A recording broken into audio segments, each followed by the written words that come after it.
complex. And that we understand that pain in our jaw and in our head is really just a symptom. That's not, rarely is that the origin. And so we really need to look at that as the fever for illness. And from the fever, then you go look for the origin of that fever. And that's really, you know, how we've evolved in this process. So we need to get away from the fact that everything's mechanical, that you simply put things in the right place, and the sun comes out, and the flowers come up, and, you know, it's all good. You know, well, no, it really doesn't work that way.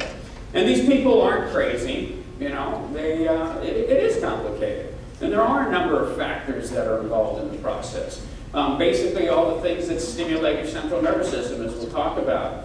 And that can be everything from the inability to breathe, OSA, chronic pain, anxiety, systemic inflammatory situations, whether they be of genetic origin or something that is acquired.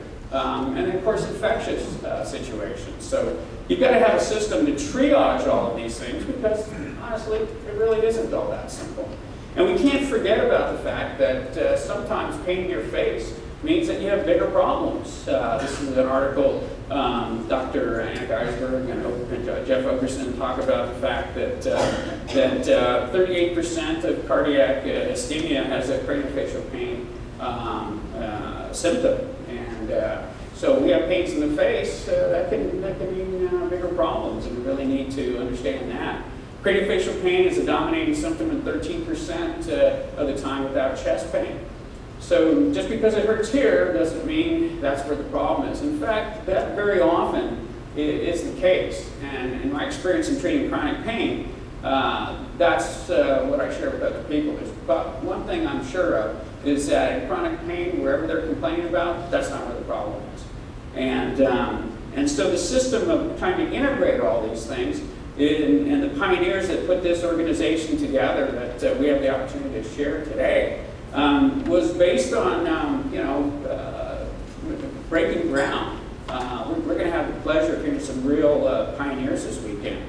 And they understand these concepts pretty well. This quote by Arthur Schopenhauer, all truth passes through three stages. First, it's ridiculed. Second, it's violently opposed. And third, it's accepted as self-evident. You know? I think we're probably maybe at stage 2 very often for a lot of these things. And but with literature and understanding and reproducibility, we hope to educate. And that's really what this organization and what these meetings are all about. So what are we treating when we're treating craniofacial pain or chronic pain? Well, we're treating primary headaches, the migraine, the tension type, the cluster. What are primary headaches? Well, those are the headaches that are not of organic origin. Secondary headaches are the headaches of tumors and bleeding and this sort of thing. But primary headaches are the headaches where you get an MRI of your brain and it's normal. Okay?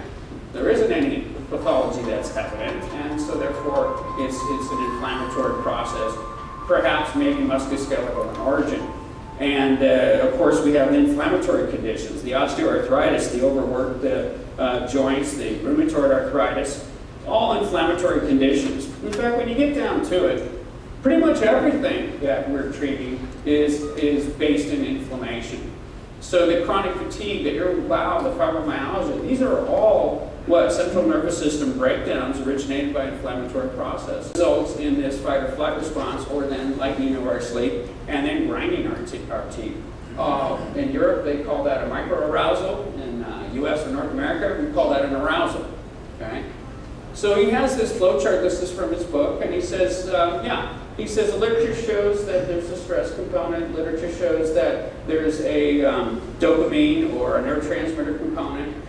Airway literature shows there's a component there. All affect this mechanism. What doesn't affect this mechanism is occlusion. And that's something that we really need to look at, because there's still people that think that occlusion has a factor in this equation, and really it doesn't. If we look at the charting here, where he explains that once the central nervous system is stimulated because of pain or because of lack of airway or because of stress, that you go through these steps with increased cardiac rate, EEG activity, increased suprahyoid activity. That's something I want to talk about. What muscles become activated when you have a alert to your nervous system, that then you take these two big breaths and now you start to grind your teeth, okay? Those are the actual mechanisms. But this thought process that, gosh, you know, I'm not really going to get into all that. I see they're grinding their teeth. I'm just going to make a night guard because that can't hurt anybody.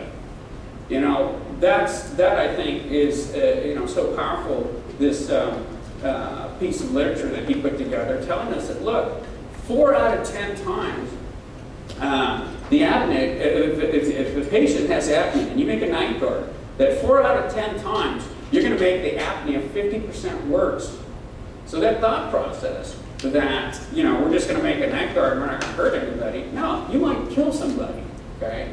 If you have a severe apnea and you make them 50% worse, we really got to understand that, look, whatever we stick in people's mouths, that's going to have an effect on their breathing, and we really